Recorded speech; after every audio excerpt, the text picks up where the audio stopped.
ये है episode 2 of spiritual एस्पेंस। और आज फिर से हमारे साथ है रमाकांत पंडित जी। और आज हमारी जो बात होने वाली है वो है चंद्र ग्रहण और सूर्य ग्रहण के ऊपर, खासकर कि ग्रहण के आसपास जो है हम बहुत जानते हैं कि कई हमारे ऐसे सुपरस्टिशन हैं, कई बहकावे हैं और कुछ तो बहुत साइंस भी है जो आज हम पूरी हमारी बातों में जानेंगे। इस सभी के साथ हम सभी शुरू करते हैं आज के इस एपिसोड।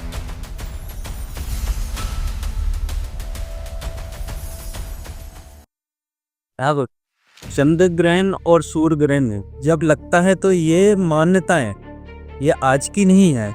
ये हम आजकल साइंस भी बहुत ज़्यादा साइंस के तौर पे बताता है। और ये जो चीज़ें हैं ये बहुत समय हमारे पुराणों से चलती आ रही हैं। ये हमारे प्राचीन काल से इस चीज़ का वर्णन हम सुनते आ रहे हैं। और प्राचीन काल का वर्णन इस तरह से है इसमें कि इसमें पुराणों में ये बताया गया है कि एक बार क्या हुआ था कि दैत्य और देवताओं एक दूसरे लड़ते थे। दैत्य का काम क्या था कि वो देवताओं से परे मतलब ऊपर है वो, और देवता स्वर्ग के राजा थे पहले से ही। तो दैत्य का काम यह था कि हम राजा बने, हम राज करें। तो एक दूसरे दोनों लड़ाई करते थे, देवता और दैत्य दोनों की लड़ाइयाँ होती थी। तो कुछ समय के बाद में एक बार भीषण युद्ध हुआ दोनों के बीच में।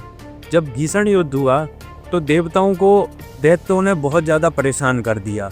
तो देवता भागे, किसके पास भागे? भगवान श्री हरि के पास। कि भगवान आप ही बताइए कि हम क्या कर सकते हैं इस चीज़ में। वो आते हैं कभी भी और हम पे युद्ध कर देते हैं। तो इससे बचने के लिए हमें या तो अमर कर दीजिए या हमें कोई उपाय बताइए।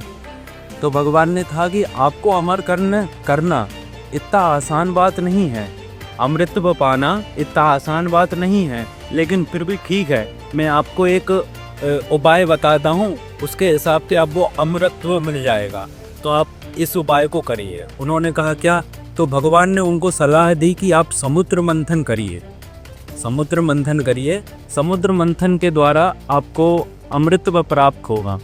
उन्होंने कहा ठीक है, लेकिन इससे पहले दैत्यों को मनाना पड़ेगा, क्योंकि समुद्र मंथन के लिए दैत्यों का साथ होना भी बहुत जरूरी है। तो देवता गए दैत्यों के पास और दैत्यों से कहा कि आइए हमारे साथ में, हम समुद्र मंथन करते हैं, कुछ चीज़ें आप रखिएगा, कुछ चीज़ें हम रखेंगे।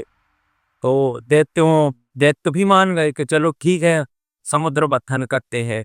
तो बाशु की सांप समुद्र में लपेटा गया और समुद्र में मंथन स्टार्ट हुआ। जब समुद्र में मंथन स्टार्ट हुआ तो समुद्र में मंथन की प्रयास करते करते पहला जो चीज समुद्र मंथन से प्राप्त की, वो प्राप्त हुई क्या?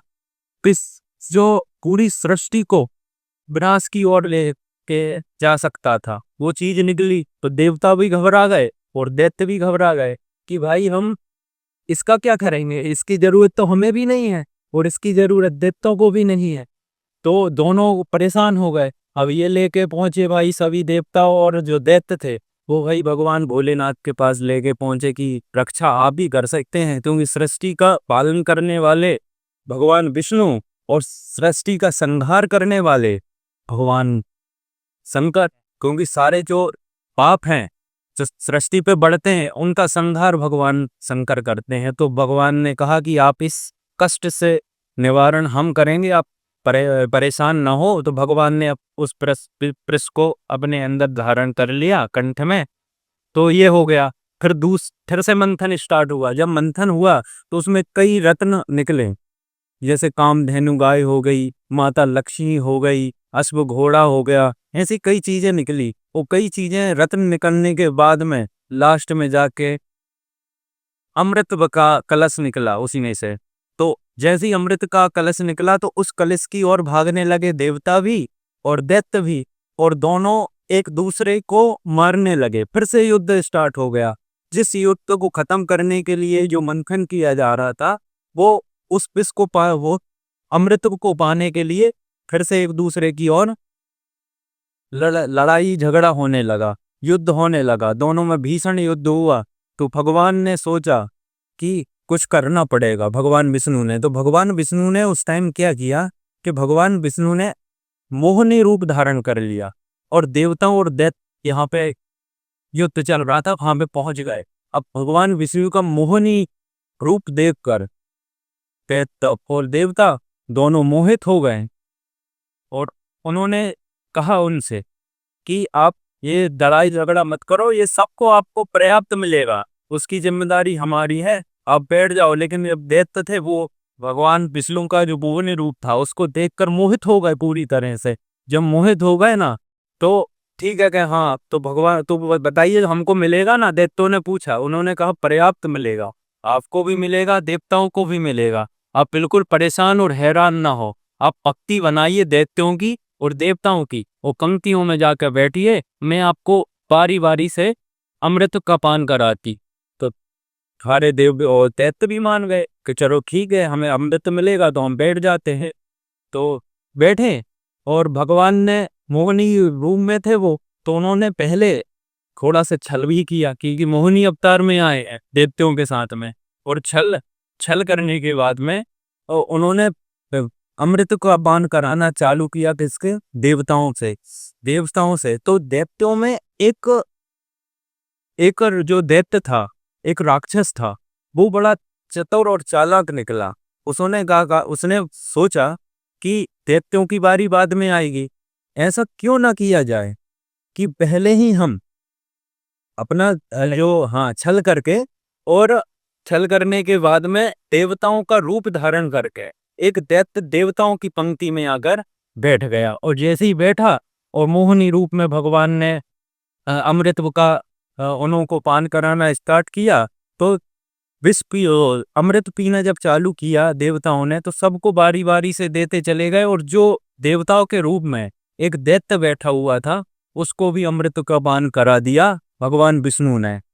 भगवान विष्णु भी नहीं समझ पाए अमृत पान कराने के चक्कर में। जब नहीं समझ पाए और उसको पान करा दिया तो वो चीज समझ गए कौन, चंद्र और सूर्य। जो चंद्र देवता और सूर्य देवता थे वो उसको जान गए कि ये देवता नहीं है, ये दैत्य है।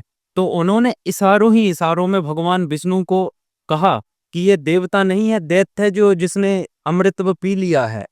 तो भगवान विष्णु को उस पर क्रोध आया और भगवान विष्णु ने सुदर्शन चक्र से उसका मतलब जो सर था वो धड़ से अलग कर दिया गया। लेकिन उसने अमृत का पान कर लिया था। कुछ समय के बाद में वो उठ के खड़ा हो गया क्योंकि वो अमृत था, अमर हो गया था। वो उसका सर था वो धड़ से अलग जरूर हो गया लेकिन वो मरा नहीं। आगे चलकर उसके सर का नाम राहु और उसके धड़ का नाम केतु रखा गया। हम ये बातें करते हैं ना कि राहु और केतु अलग अलग व्यक्ति नहीं है, अलग अलग दानव नहीं है, वो एक ही है। बस उसके सर का नाम राहु है और उसके धड़ का नाम केतु है। तो ये चीज है जब हुई वहां पे तो सूर्य और चंद्र ने बताया था किसको, भगवान को, कि ये दैत्य है।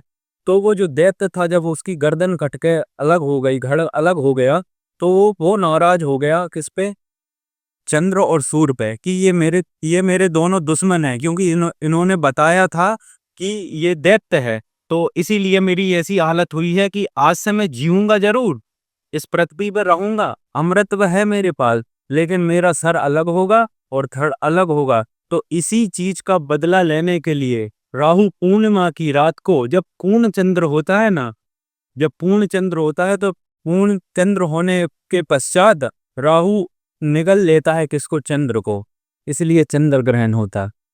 अब मेरे को आप थोड़ा सा ये बताइए कि साइंस का क्या एंगल है, जैसे लोग फास्ट रखते हैं आप ये देखते होंगे, और ये सब ये कितना हमारी मदद करता है। तो ये जैसे चंद्र ग्रहण होता है और सूर्य ग्रहण होता है, इसमें साइंस का भी बहुत ज्यादा रोल है। हमने ये पुराणों की कथाएं के अनुसार ये बात कही है, लेकिन साइंस इसको एक अलग तौर से बताता है। साइंस इसमें बताता है कि दो खगोलीय पिंडों के बीच में जब कोई एक पिंड बीच में आ जाता है तो उसकी छांव उस पर पड़ती है, तो वो चंद्र ग्रहण या सूर्य ग्रहण कहलाता है। ये साइंस अपने तौर से बताता है, और जो हम पढ़ते भी हैं आजकल बहुत ज़्यादा टेक्नोलॉजी का ज़माना है, तो हम इस ब्रह्मांड के बारे में समकूल जानकारियों को पा भी सकते हैं। और फास्ट रखना, क्योंकि इस टाइम क्या होता है जब चंद्र ग्रहण और सूर्य ग्रहण कुछ भी होता है, जैसे चंद्र ग्रहण ही होता है, चंद्र ग्रहण होता है ना, तो जब पृथ्वी सूर्य और चंद्र के बीच में जब आती है, पृथ्वी जब सूर्य और चंद्र के बीच में आती है तो उस टाइम छाँव पड़ती है, उस टाइम छाँव पड़ती है किस पे? चंद्रमा पे। तो वो चंद्रमा ढक जाता है, तो उस टाइम जो वो नेगेटिवी जो हमारे शरीर की और हमारे जो वातावरण की होती है, उस टाइम जो नेगेटिव रेज़ें हैं वो बाहर आती हैं, क्योंकि जो चीज़ होनी चाहिए, अब ये तो भाई प्रकृति का नियम है कि भाई हमारे यहाँ भी जैसे दिन रात होते हैं, यदि दिन ना हो, रात की रात होती चली जाए, या रात ना हो, दिन ही दिन होते जाए, तो पृथ्वी का संतुलन गड़बड़ हो जाए बसी। इसी तरह से जब पृथ्वी बीच में आती है चंद्र के, तो चंद्रमा का जो संतुलन है वो थोड़ा सा डगमगा जाता है। उस संतुलन डगमगाने की ओर से जो नेगेटिव रेज है वो बाहर आती है, इसलिए हमारे शरीर पर भी, जैसे हम चंद्र को देख नहीं सकते चंद्र ग्रहण के कारण, बगैर ग्लास लगाए हुए, बगैर चश्मा लगाए हुए क्यों नहीं देख सकते? क्योंकि जो नेगेटिव रेज हैं वो हमारे शरीर में प्रवेश कर दी, इसलिए चंद्रमा और सूर्य को नहीं देखना चाहिए। इसमें साइंस का भी बहुत ज़्यादा हमारे लिए महत्व रखता है, और साइंस को हम मानते भी हैं। गुरुजी यार ये मेरे को बिल्कुल समझ में आया, और अब ये भी समझ में आया कि यार फास्टिंग से कैसे संतुलन बनता होगा जब हम फास्ट रखते हैं इस दौरान पे। तो ये था अंत हमारे एपिसोड 2 का। अगर आपका सपोर्ट रहता है तो हम और कंटिन्यू करेंगे। इस सभी के साथ आप सभी को हरे कृष्णा, जय कृष्ण।